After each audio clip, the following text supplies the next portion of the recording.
Welcome to the Pathways to Economic Prosperity, how California community colleges improve student success. We've got a great program for you this afternoon, sponsored by United LA. This is part of the policy webinar series. I'm Francisco Rodriguez. I serve as the Chancellor of the Los Angeles Community College District, and I have the pleasure and honor of serving as chair of United LA's board. Again, wonderful program today. And before I introduce our distinguished speaker, Interim Chancellor Dr. Daisy Gonzales, I want to point out that Roberto Viramontes, Director of College Access and Success, and Adam Gottlieb, Associate Director of Post-Secondary Initiatives, will be taking over the facilitation of this meeting at the latter part. But first, let's start. For those of you who are new, don't know much about United LA, let me just give you a little bit of background as to who we are. As some of you know, for over 20 years, United LA has worked to really establish itself as a trusted business and education intermediary, dedicated to supporting the development of an effective local public education system that empowers our most vulnerable children, our youth, and families. And we want them to succeed in college, career, and beyond. And United LA has played a pivotal role in doing just that. United LA accomplishes their mission by working on programming, policy, and systems change efforts that strengthen the state's cradle-to-career education programs. Clearly, a very important task, important role, and they're very well regarded and respected here in the Los Angeles area. Like most organizations and businesses nationwide, United LA has had to pivot, shift priorities over the last 18 months or so to do what they needed to do to not just fulfill their educational mission, but to fight against the COVID-19 impact. The United LA has established its principles for a new economy. Principles for a new economy. Check that out. It's a bold, courageous approach to addressing underlying structural, systemic, and racial inequities to many of our communities. So it's something that I'd like you to check out. If you're looking for language, looking for practice, looking for a model to use in your organization that will battle systemic, systemic and social disparity and equity. So check that out. I commend that to you. There are also some principles that have guided the advocacy efforts and priorities of United LA. They are leading the nationwide advocacy of the business community in support of every stimulus package that was passed at the federal level to provide support to business and to education. They've also helped to lead a statewide advocacy of the business community in support of the statewide investments that we've seen to paid family leave, early care and education, universal broadband access and equity, community schools, the Cal Grant modernization or the equity framework, smart justice, workforce development, and of course, to our state's community colleges. Because they know, and we know, that if we are to remain competitive in a 21st century global market, California, we need a diverse, well-trained, educated workforce that is capable of meeting the demands of our fast evolving economy, the new economies that will evolve post-pandemic, and to address the disparities that has occurred, in our educational system.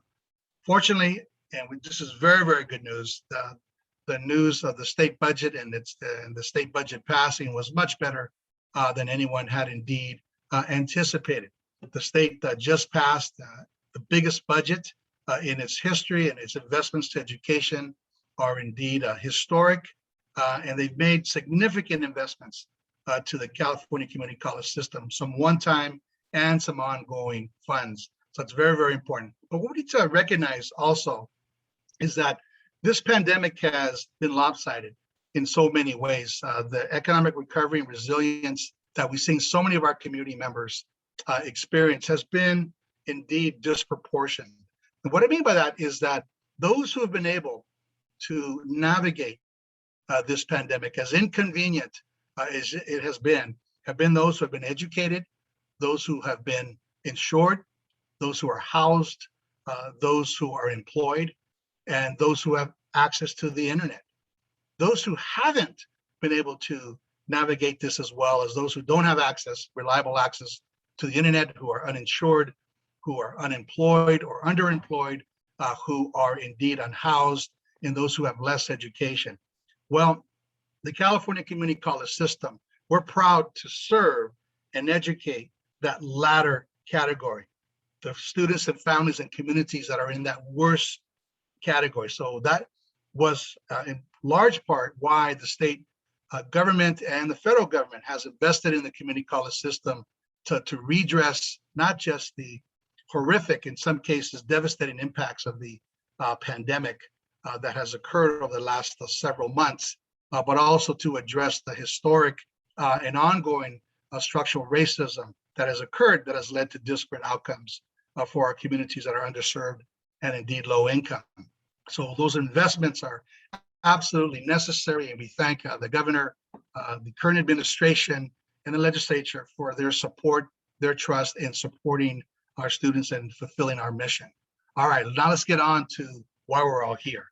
The introduction of our distinguished speaker, colega Daisy Gonzales. I can't tell you how excited I am to welcome her to the virtual space that is Los Angeles, and to our colleagues, to our community, to all of those who are here. And, you know, and as a person who is also first generation, an English language learner, myself, un hijo de personas inmigrantes, a proud son of immigrant factory workers, it's a great honor, privilege to introduce the first Latina who is the acting California Community College Chancellor, Daisy Gonzales. She was recently named to this role as acting Chancellor. And, you know, she has the responsibility to now lead the most racially, ethnically, and largest public education system in the country. I think with about 2.3 million students that are now enrolled.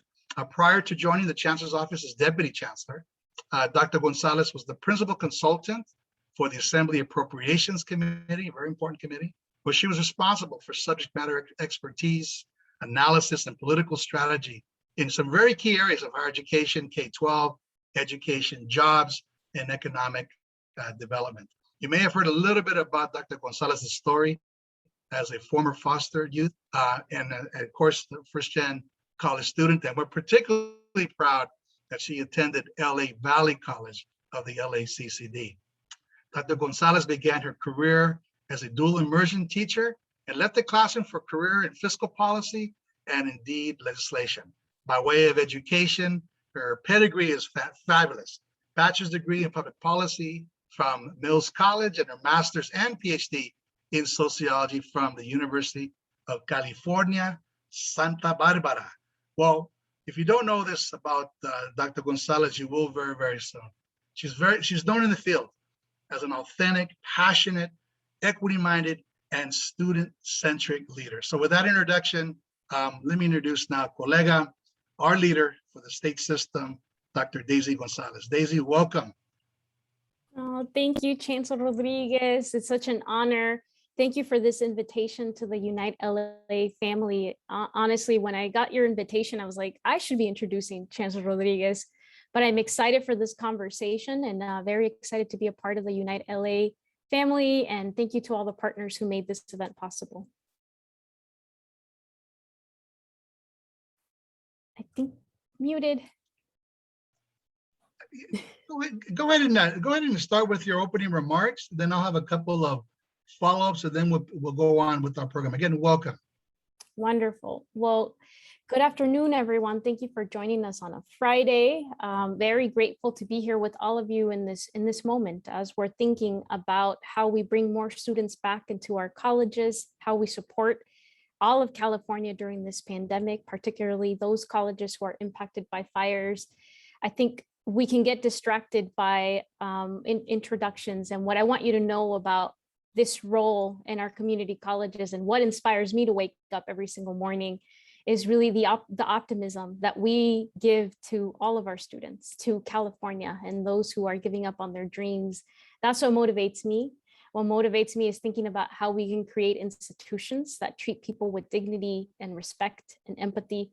And that's what I hope that we are doing together. Certainly Unite LA has been an incredible partner in California and in the legislature. You guys are a force to be reckoned with. So thank you for this invitation. I look forward to having a conversation about the work that we can do together, and certainly as we head into the next legislative session.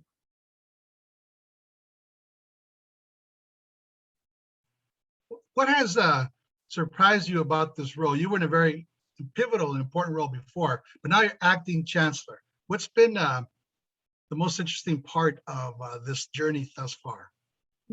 Well, I'm very excited that I still get to benefit from the mentorship of Chancellor Oakley. You know, most people take their sabbatical, they go write a book, they catch up on sleep. It's incredible to have him in a national stage thinking about how we do better in terms of financial aid, doubling Pell Grant, making sure that California is not disadvantaged as they're creating federal formulas. What has changed for me day to day is doing things like this. I feel very comfortable behind the scenes. As you can tell, I was trained as an analyst, preparing other individuals.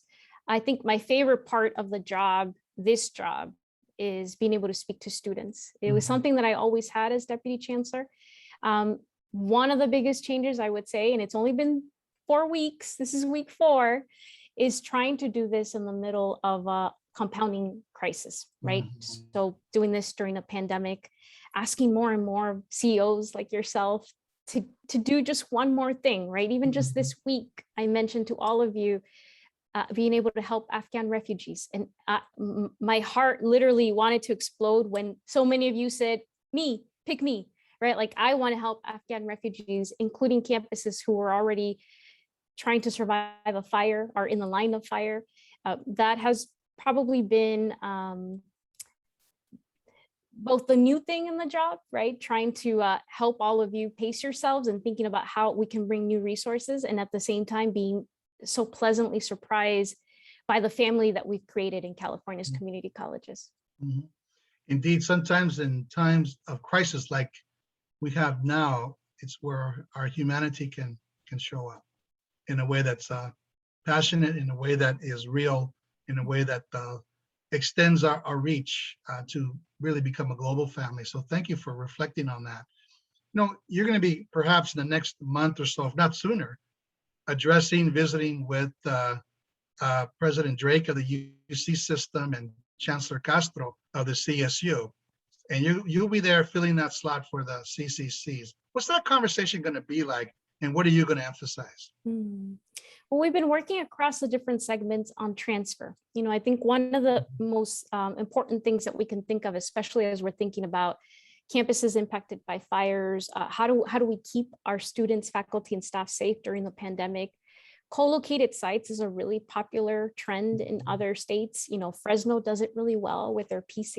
It's a conversation that we've been having for months. At the statewide level, the governor convenes all of the segments. So I'm sure transfer will be a really big conversation, dual enrollment, and really how we reach across from not just higher ed, but how do we start from the beginning? And then for me, I know something that is unique to our system that I will talk about. It will be Calbright, it will be adult learners, and it will be about the population that we are leaving behind. Excellent, wonderful thing. All right, it's going to be great to have you there leading or leaning in to those conversations. The last question for me, it really relates to what we see as been some of the precipitous enrollment drops around the state, around the country. Rural areas, some are doing well, some aren't. Urban areas, some are doing better than others. But we've seen quite a bit of folks still staying away. The Delta variant has had a dampening effect on enrollments. After we saw a little bit of stabilization at the end of the spring semester, now the summer variant has been really devastating to many of our schools and colleges. So I know that, can you say a little bit more about the rollout? I know we're doing an enrollment blitz to try to get the word out about the benefits of attending a community college, but can you give some ideas on some of the strategies that will be laid out that will empower schools like ours here in Los Angeles and throughout the state to regain enrollments, particularly from the brown and Black students who have stayed away? Well, first, I want to say thank you for being a leader in adopting local policies for vaccines and masks. You know, you really led the pack. That was a really big concern just 3 weeks ago. It's a big part of our students making decisions about their education. At the statewide level, our student senate actually took a resolution and it passed. It was adopted. And our own students were saying, we want to be safe. We want a vaccine policy in our campuses. What we're seeing statewide is now, most of our students are choosing to stay online. I think we've learned a lot during this pandemic about the role of online education. It's a conversation we will continue. We've also had a lot of a deeper understanding, I want to say, around who we serve, right? And what I like to share is, look, folks, we already had declining enrollment before this pandemic. It was a national trend. It was a K through 12 trend. We all hear the same things, right? People are not having enough babies. We knew that was coming down the pipeline. It was also part of why our colleges decided to really think about how do we better serve adult learners. We have this incredible opportunity to think about not just safety, but how do we use all of the state and federal funding for our students, particularly our students of color, low-income students, who are the majority of our system, even today and before this pandemic. It was always about total cost of attendance and their basic needs. And now during this pandemic, that definition has expanded, right? We have learned new language. What is essential, non-essential? The role of childcare, the role of technology and supplies. And LACCD has done an incredible job in retention and better providing students what they need at a level that we've never seen before. Our hope now, and I think the work that we need to do together now is, if we knew that that was the problem before, and we now have resources, how do we make sure that those resources are still there? Because that's really what it's going to take to get our students to be retained, and then more of them to come to our campuses, right? Students talk to each other. They know, they probably go to LACCD because they're like, so it's like a familia, and you get a laptop, and there will be counseling, right? Students talk to each other. And that's, I think, the other battle that we've always been fighting for communities of color. They want to go where they're going to be treated with dignity and where they have a family, right? And that's the other battle that we need to continually fight, which is making sure that students of color, first generation college students, low-income students know that we are here to help them succeed. No matter what they heard in the past, we are here to help them succeed, and we are committed. It is our responsibility, and we're ready to serve. Right? Like, we are ready to make sure that they're successful. And thank you for mentioning the I Can Go to College campaign. It was something that we came up with, and it was a part of how do we begin to change the perceptions of our system, and more importantly, how do we give people optimism? And that's by telling them that they can go to college, right? They are unstoppable, even in this moment when it feels like there is no hope. Excellent. And there is hope.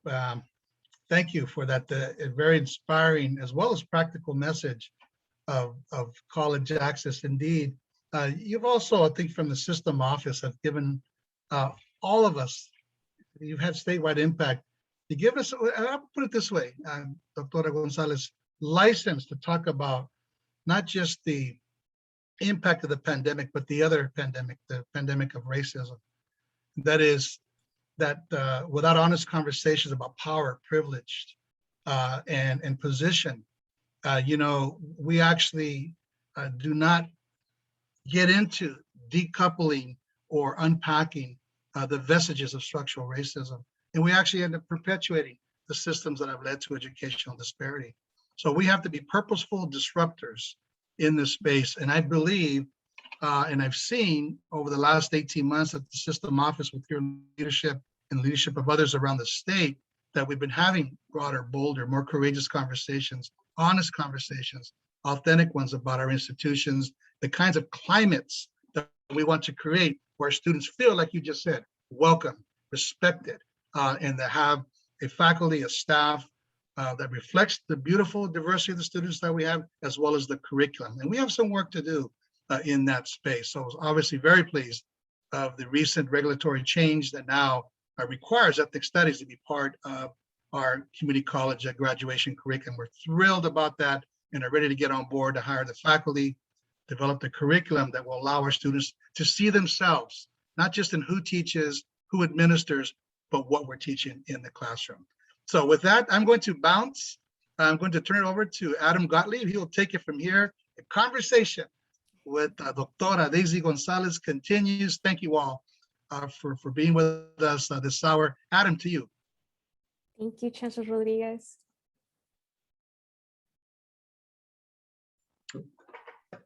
Hi, Adam. Hello. Sorry, my Zoom took a little longer to get there. Thank you, Chancellor Rodriguez, for your remarks. Thank you, of course, for your leadership of United LA, your leadership of LACCD, and everything you've done for the Los Angeles community and our students. Appreciate the introduction and where you've gotten us so far. And of course, hello, Dr. Gonzales. Thank you so much for being here with us today. We absolutely appreciate your presence, your insights, and we hope to have a really great conversation. So I want to get started off, and you've done a wonderful job of introducing yourself, introducing what you plan to do. And again, thank you, Dr. Rodriguez, for teeing up some of our questions. I'd really like you to expand on, if possible, you're coming into your role as acting chancellor at an extremely difficult time. The pandemic continues on. You've mentioned the fires in Northern California affecting our campuses and students. Of course, these aren't new things. These have been going on for the last year, fires for much longer. Knowing what you and Chancellor Oakley in the last year have done to serve students, faculty, and staff, can you walk us through some of your plans for the fall on how you're committing to keeping students safe as they return to campus, keeping campuses running in this time? Mm-hmm. Thank you for the question. First, I'll say, our values, our priorities have not changed. We are student-centered first and foremost. We are focused on ensuring that this is a transformation and that it is a part of the culture of our institutions. So it's not just about a pilot or a program here. The work has to be institutionalized. It has to be connected to resource allocation. We are so proud of the work of our colleges during this pandemic. They have really gone above and beyond, and it's a part of what's in their name, right? They serve their communities. We see that with fires. If you recall, before this pandemic, there were floods, right? Lots of other things that we could talk about, but extremely proud of their leadership as they are looking at the science, statewide mandates, county policies, even just having, a vaccine that's finally FDA approved. Many of our leaders, like Chancellor Rodriguez, did not wait. They were looking, they were planning.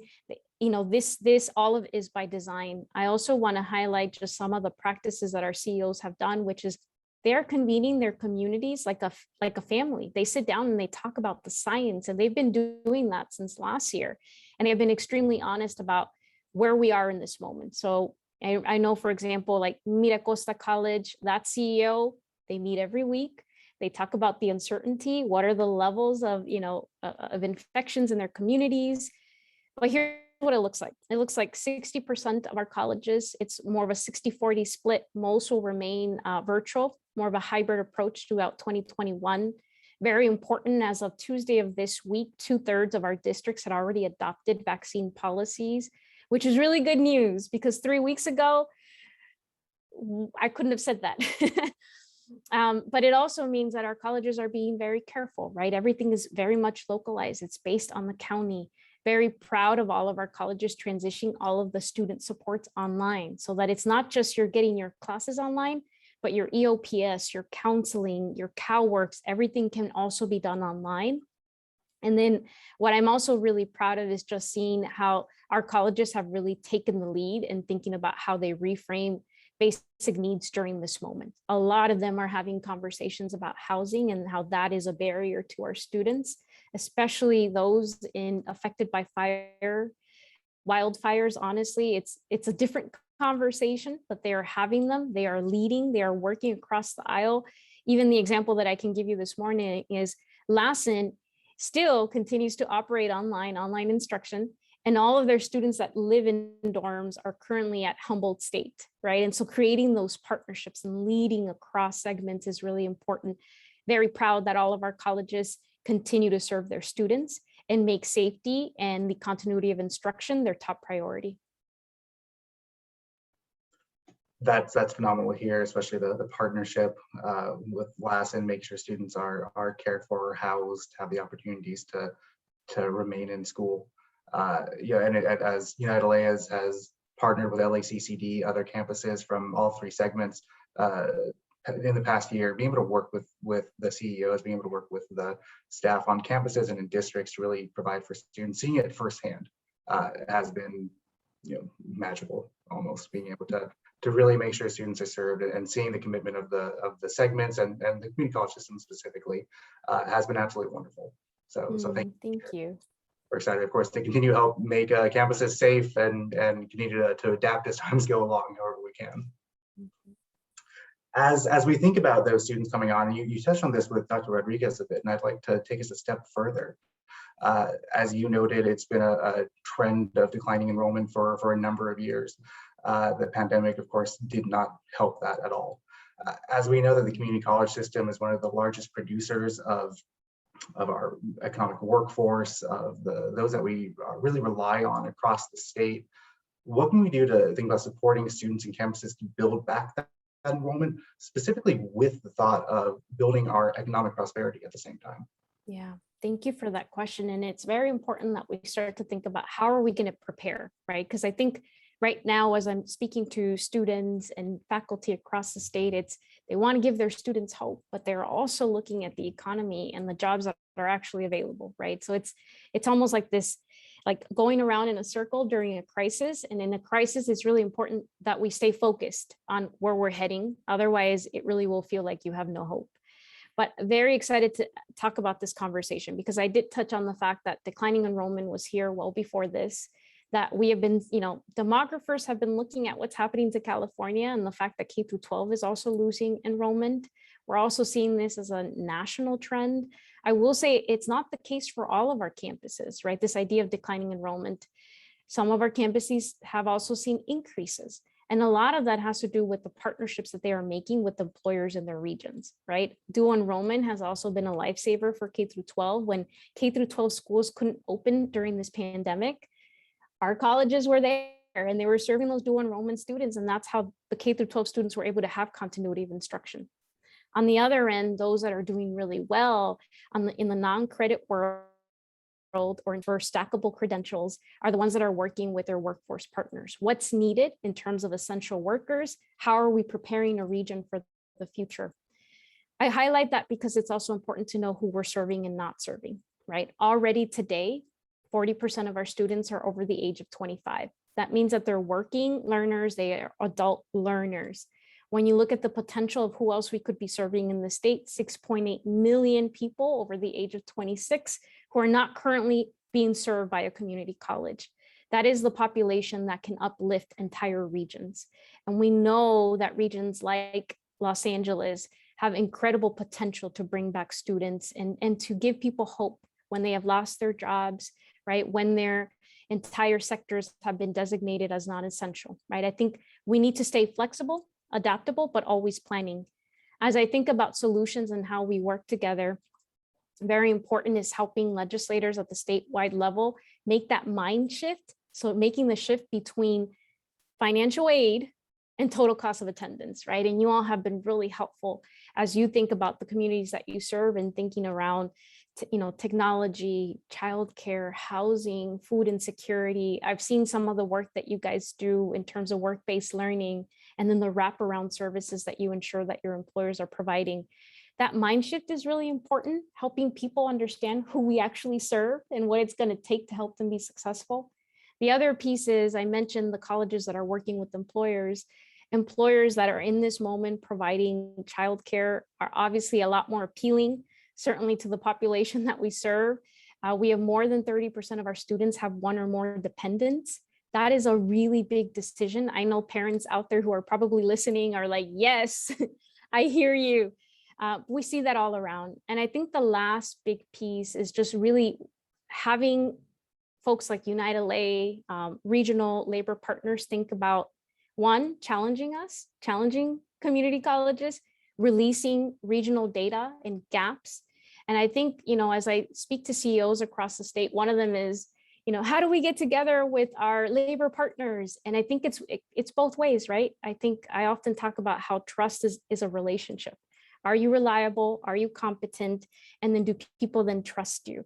And I think that trust, together, our office, CEOs, Unite LA and other partners, how do we push each other to think about creating relationships? And I think one of the ways that Unite LA does a really good job at is releasing regional data and really forcing people to think about the gaps and bringing our campuses to the table to address those gaps.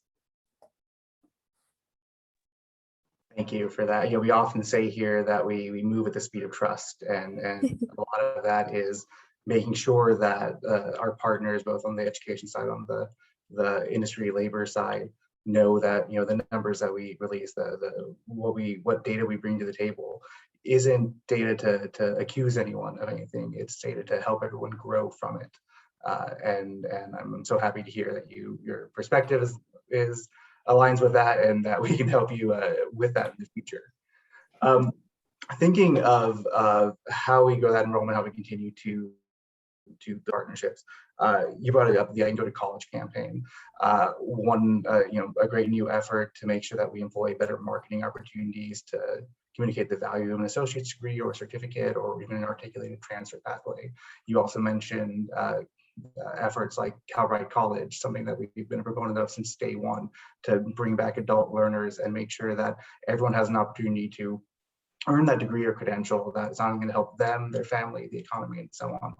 Can you touch a bit on how your practices in marketing the value of a degree can change and adapt with the times, and make sure that more students are really almost buying into that system? Thank you for that. We have set very intentional and bold goals since Chancellor Oakley was brought on board in 2017. And the one thing that we have learned from him over and over again every single year that he reminds us about is goals are meant to be bold and aggressive, right? They are supposed to be the dream that you reach for, the reason why you wake up every single morning. We have done the last 4 years a lot of seeding of innovation. It's almost like an innovation imperative, and that is what Calbright was and is for the system. It is a potential we can better serve adult learners. What's critical as a part of the question that you're asking me is just really thinking about where have we been and where do we need to go? And that's going to be really difficult as you think about this pandemic. Where we have been is every year since the Vision for Success, we have achieved the Vision for Success goal number 1. So that's thinking through credential attainment and transfer. The second goal that we have always met is increases in the graduating and staying within their field of study, right? And so our board in 2018 went back and said, well, maybe our goal wasn't bold enough. And they were right. And we changed it. And then right before the pandemic, we met the goal yet again. The challenging part is then we have a pandemic. So then how do we have that conversation? Really important is that no one has lost hope. In fact, the legislature has invested a lot of new resources in thinking through how we communicate that value. And then more importantly, how we ensure that as we are creating our curriculum, that our employers are a part of the conversation, which is why you see a lot of the pilot funding, the workforce investments on the words, strong workforce programs for our agency and the K-12 world are now including that employer partnership as a part of all of their design. It's also a federal model that is now being adopted at the federal level. How we communicate that is by making sure that more of our students can succeed. And that's very hard to do during a pandemic when we still have unemployment, when there are lots of concerns about how we keep people safe. What we cannot give up on is making sure that our students understand that an education gives you social mobility. It gives you opportunity. You may not see that right now, but it's important that we are keeping up with innovation. I think I mentioned this earlier, right? We got introduced to brand new language, right? Remote work, essential, non-essential, right? Online education became a thing. And guess what? All of those things already existed. I love thinking about the entrepreneurial world and their saying, which is there are no new ideas, just different ways of implementing. And that's how we need to be thinking about how we communicate the value of an education to our students, right? It's always been there for you. There are now new resources. What we are going to do now is make sure that you are ready for an economic recovery so that you can have the best high-paying job possible when our entire state can officially reopen.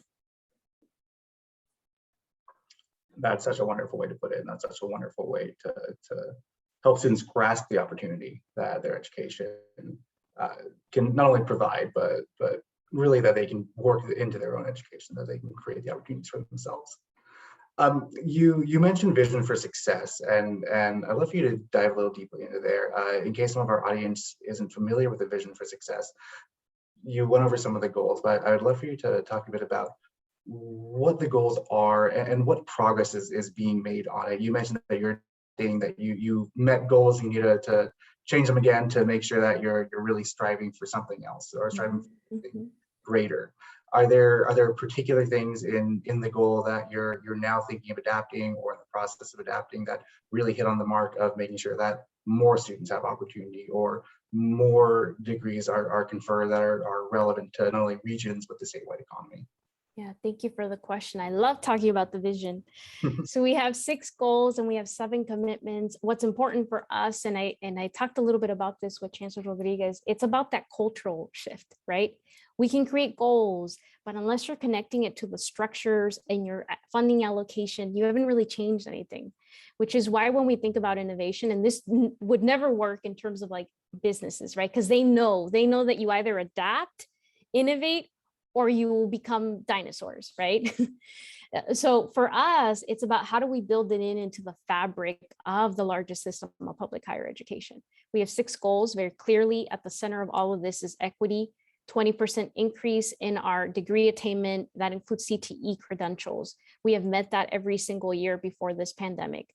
Very clear goals around transfer, very clear goals around efficiency. We want our students to be able to get to the work site as quickly as possible, but that also means transferring as quickly as possible if that is what they wish to do. We also have very clear goals around workforce attainment, and that was one that I shared that we have met and that our board has changed and has challenged us and our entire system to dream bigger. The last 2 goals are the most important ones, I think, to the whole work, right? We can keep increasing transfer. We can keep ensuring that students are taking fewer courses so that they can move on with their lives and get jobs. Where we are not making a difference, and I think it's a conversation we should all have together, is really thinking through how we're closing equity gaps and regional gaps. We are still seeing, and this is why as a part of our commitments is making sure that we're making data-informed decisions. Regional gaps still exist. We see all of our regions making progress, but there's still a lot more work to do. Certainly Chancellor Oakley is always challenging us to do more. When we think about who's, you've heard that saying, all boats are rising. Who's rising, right? Yes, they can all rise, but remember, they started from different levels. Those gaps are still persisting. And that's why some of the work that we are leading in terms of how do we bake this into the culture of institutions is really important. 2 things that I know will make a difference and that I think are really relevant to all of you is this is about an innovation imperative, right? That means that there are things that we know have worked for the populations that we want to serve. Credit for prior learning is actually not new. We get a lot of veterans that are served by our system. In fact, California has one of the largest veteran populations as residents than any other state in the nation. But credit for prior learning is critical for that population. It's an innovation because not all of our colleges have implemented. Most recently, credit for prior learning is now a requirement. It's a part of our Title V regulations. It's a part of a law. It's a part of the work that we're leading. But greater progress on how we implement credit for prior learning and are working with partners, that's new. And I highlight that because it's a part of all of the goals that we have, right? We want more students to get credentials. We want them to be effective and move on and get their jobs. We want to close equity gaps. But credit for prior learning is not only an innovation, it's a critical tool, right? It's a tool for how we're going to close those equity gaps. The other one is competency-based education. Also not new. The federal government has been leading this, but this one is based on, and it's new for us in 2020, our board adopted regulations. We are starting 8 different pilots around the state. What's critical there is how do we help learners that should have been served by our system come back at their own pace and also do it in a way that works for them. And that's a flexibility that was not baked into our system, right? To many, many other systems. But they give us a lot of hope to think through how do we better serve populations that have not been served. And then more importantly, how do we work across the aisle with other segments and to build new models? And so those are the 2 things that I would say are, as we think about the Vision for Success goals, as we think about the structural redesign, those 2 things are new and very exciting. I think I could absolutely hear you talk about that all day too. They are incredibly exciting. They're so important to your point in reaching new students and reaching communities often felt left out.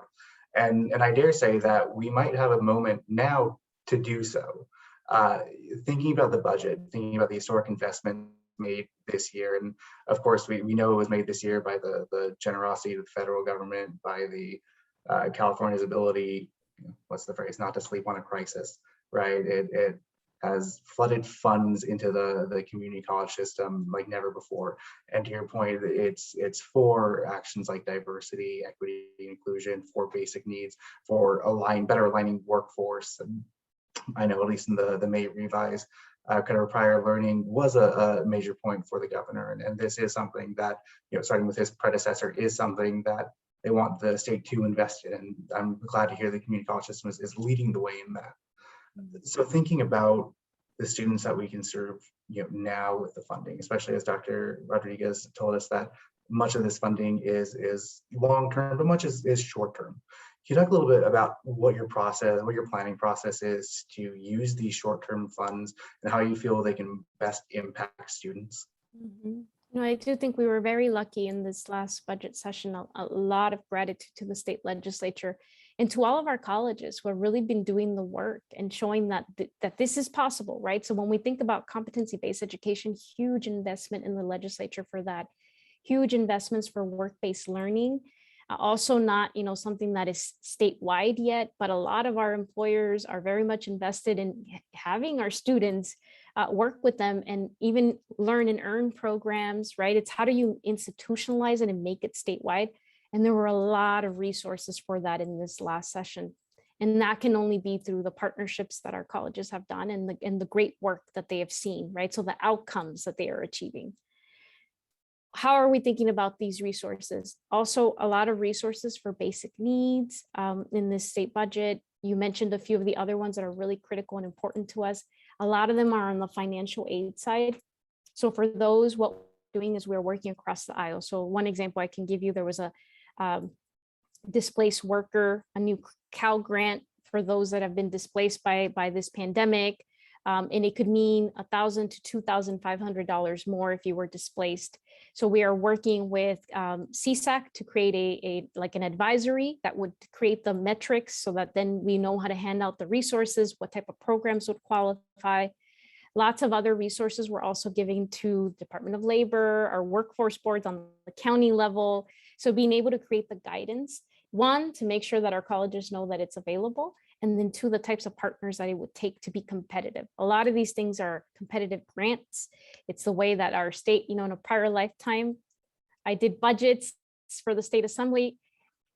Competitive grants is the way that you lower the costs, right? But one really important one that I think is really important for you guys in LA are the P16 pilots that will actually run through Department of General Services. So it doesn't run through our state agency. And that is creating a pipeline from P to 16, requires labor partners to come to the table, a K through 12 district, a community college, and at least one four-year institution in your region to be a part of it. And the goal is that you're creating a pathway, a pipeline. In that situation as well, we're working with the Department of General Services to make sure that the metrics are something that can help us achieve the Vision for Success goals, close equity gaps where we know they exist in the regions. And then at the same time, we'll be providing all of our colleges and districts the guidance and the professional development that will help them be competitive. Because again, they're competitive grants. A lot of the other resources that are given to our system, and that's the primary role that we serve, is based on student outcomes. So we use student data to see, how are our districts currently doing in the sense where there are limited resources. A lot of the resources actually just go directly to our districts. And so our primary role is in reminding our districts, our colleges, that we must remain student-centered, that they must use data to make their planning. And then more importantly, that even though they are one-time dollars, it is our opportunity to create a case, right? This is case-making money. Not only can we make a difference today, but we're also creating a case for why these resources need to exist for our students. I really appreciate that framing of this. We often discuss with community college partners the need to make one-time funding sustainable, need to prove that what services you can offer students, what opportunities students have in that one-time setting can help students into the future. I absolutely love the fact that that's how you're thinking, and really that's how the system is moving forward.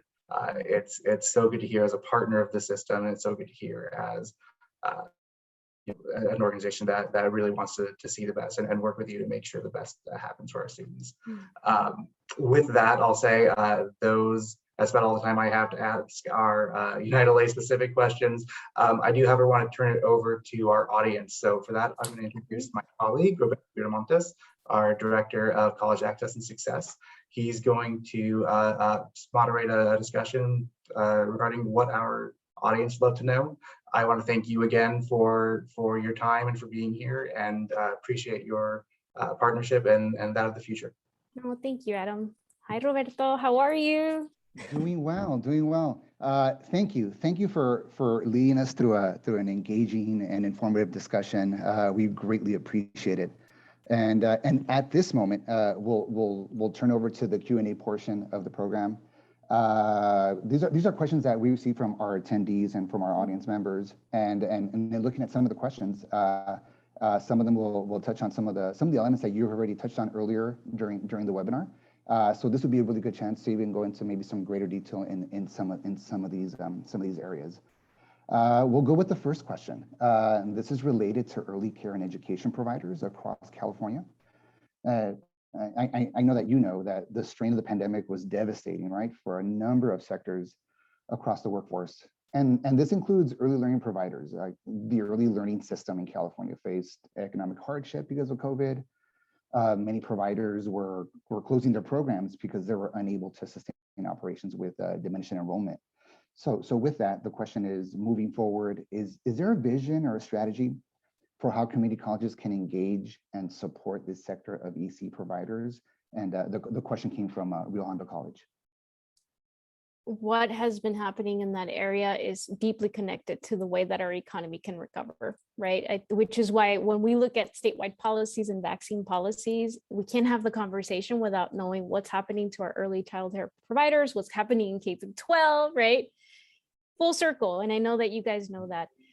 Not all of our campuses offer programs like that.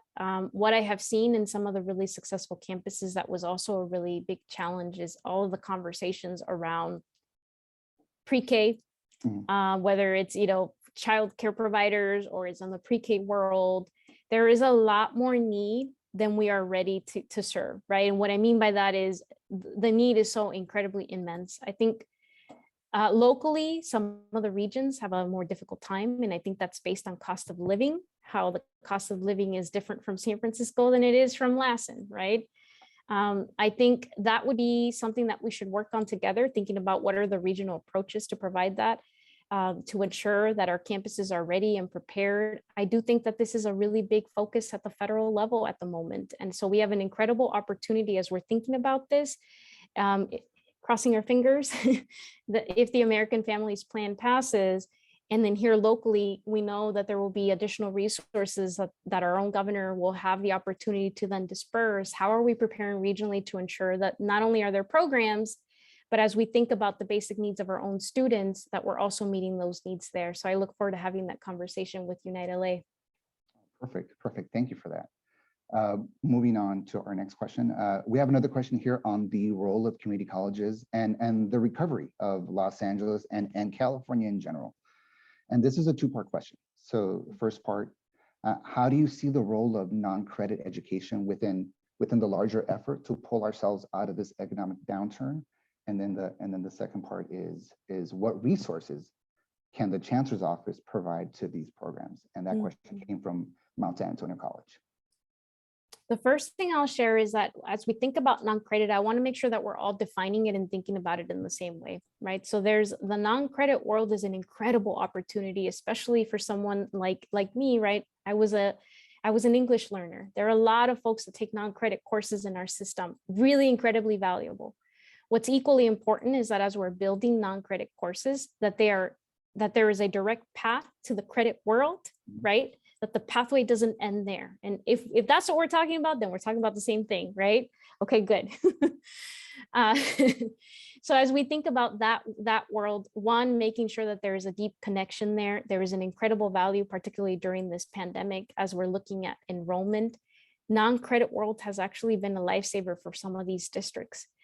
So that I recognize what's important. And as we think about the resources is being very clear around the connections. I know those are difficult conversations to have at the local level, both for the practitioner, AKA faculty, to the administration, to local academic senates.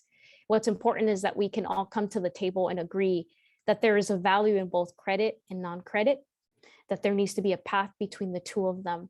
So that's one way in which we can help, right? Making sure that that message gets heard. On the other end, our non-credit leaders and faculty and staff have actually been leaders as we think about DEI work, diversity, equity, and inclusion work, anti-racism. And there is incredible value in what we can learn from our non-credit leaders in that space. That's the other space that we are now just starting. And you saw that with an investment. I'm pointing because I see the Capitol across from my window. Big investments as we think about workforce learning and as we think about the non-credit world in connecting DEI work back into that space and learning from them. And so I look forward to having those conversations, but at the statewide level, it's making sure that we are seeing the same connection and that we are able to learn from our non-credit leaders who are a critical part of the work and serving oftentimes the most vulnerable student populations. Thank you. Thank you for such a thoughtful response. I feel like every one of these questions could be its own webinar in its own right, which is so much to discuss and then figure out collectively. But moving forward with the program for today, the next question focuses on the ever-growing tech industry in California. This one came to us by way of Alley Public Libraries. And the question is, how do you see community colleges helping fulfill the tech jobs of tomorrow across California?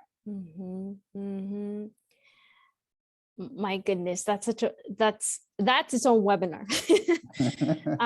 It gives me a lot of hope. I don't know that we have done enough. There is a lot of seeding that we have done in the tech world, thinking about around even just honestly student clubs. I visited campuses before this pandemic and students who were learning how to code, who were really thinking really closely with the tech partners, thinking about medicine technology, fire technology is its own thing, medical coding, how the connection between technology and climate change. All of those things are things that our faculty, our staff, and our students are very interested in. I don't know that it's being done in a coordinated way, and certainly not at the statewide level. So I look forward to having those conversations. I will make sure to write it down, but I would say we play a critical role.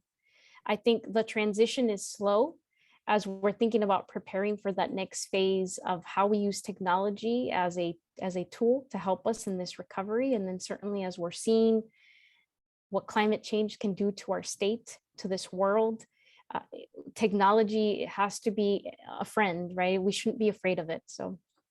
Excellent point at the very end. Excellent point. Doing a quick time check. I think maybe we have time for maybe one or two more questions if possible. So are you gonna ask me about the federal government? not yet. Okay. Now we okay. So now we have a question here on job placement and employment for community college students. This question came to us from Univision. The question is, what improvements will be made to better align job placement opportunities once students earn their degree?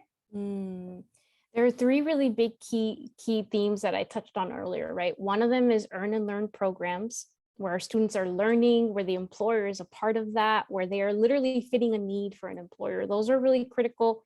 It's a growing population in our system, the colleges that are offering this critical tool.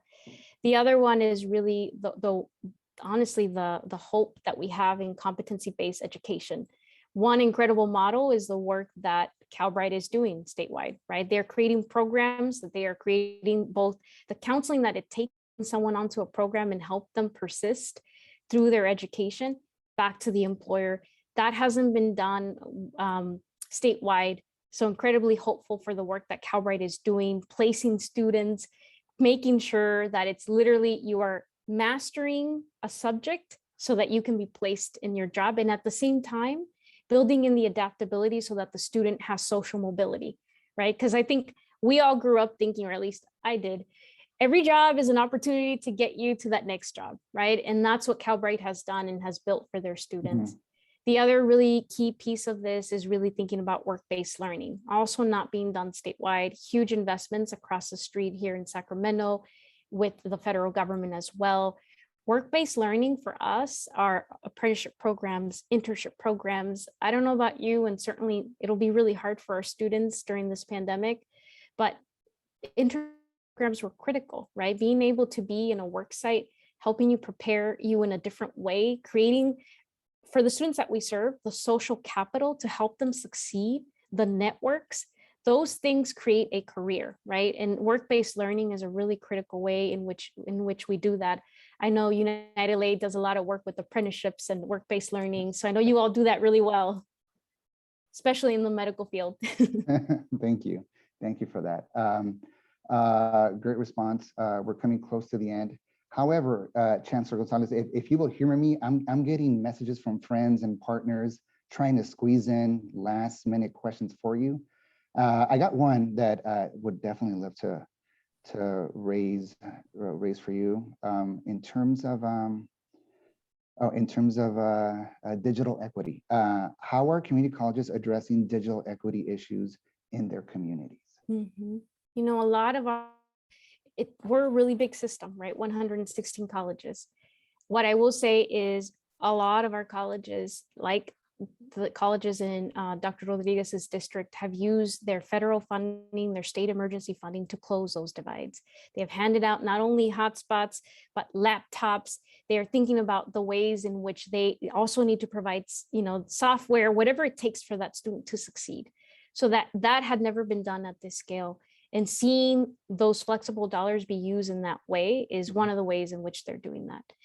The other way that they're doing is, I know in the Central Valley, our colleges are organizing and they have been really critical advocates, right? There are some areas in this state where there is giving someone a hotspot will not change their life, right? It literally just won't. So building out the infrastructure in parts of the state where that is critically needed is really the work that they're doing by self-organizing, advocating, and our office has been very supportive of that and joining them. And then there are the areas where we're going to need to focus on as we think about closing the digital divide is not just about giving someone a device, it's do they know how to use it? And then how do we make sure that they're using it so that they can be successful? And I have seen that over and over again. So digital literacy is also something new that our colleges are doing it, offering it as a part of their enrollment and the orientation process to make sure that students can succeed. And then the last piece is we also can't forget about places that are now impacted by wildfires where their entire infrastructure has burnt down. So they're going to almost have to start from scratch. And that's a whole different digital divide that we're going to have to figure out how to close as a system and as a state. Thank you. Thank you. Thank you for your insight, for your input, for your ideas. I would love to offer this opportunity to give you a chance to offer any closing remarks you may have for today. Well, I was hoping we could also talk about the federal government because I think LA has an incredible opportunity to join us in our federal advocacy as we think about the role that we play, right? We are nonpartisan, we are in every single community, we serve the most diverse student population, and we have a critical role as a system, and more importantly in LA, to really help regions recover. So we are those economic engines that need to work together and need to get it right. In this moment, we serve the largest population of DACA students. Any support that you can provide us there at the federal level to make sure that we have a long-standing, long-term solution for those students so that they don't have to live in fear and uncertainty. Pieces of financial aid currently being considered at the federal level as we think about financial aid, even doubling Pell, more importantly, making sure that Pell can be accessible by our Dreamer students, also very important in LA. And then the last piece are basic needs. So even simple things like SNAP, which is our version of CalFresh here, making sure that those, right now the barriers are age, right? Time out of college, age, those are really critical barriers for programs that already exist. And as we're thinking together collectively of how we can help students succeed, sometimes it's not about new money, it's just about making sure that we are eliminating the barriers that don't help our students succeed. Sure. Thank you. Thank you for raising that. Yeah, United LA we definitely track closely windows of opportunity at the federal level, in particular for all the elements that you listed, FAFSA simplification, doubling the Pell, expanding eligibility for Pell as well. So I would love to kind of open the floor, and maybe today will mark the first day that United LA can work closely with you on a lot of these federal issues. Thank you. Thank you. On behalf of United LA, many thanks again for your time today, for sharing your thoughts, your vision, answering questions from our attendees. It was a great pleasure to have you. We greatly appreciate it. Thank you, everyone. And with it, we come to the conclusion of our webinar for today. I would love to also take an opportunity to also thank our event sponsors. So a special thanks to Bay Area Council, Central City Association of Los Angeles, the Hollywood Chamber of Commerce, the Los Angeles County Economic Development Department, North Bay Leadership Council, and the Small Business Majority. Also want to express our gratitude to our United LA Board Chair, Dr. Francisco Rodriguez.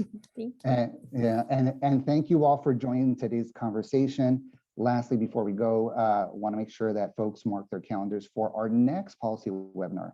This will be scheduled for September 30th at 1 p.m. with State Senator Maria Elena Durazo. Thanks again. Chancellor Gonzales, thank you so much. It was a pleasure. Good to see you again. And hopefully we'll see all of you in September once again. Thank you, everyone. Thank you.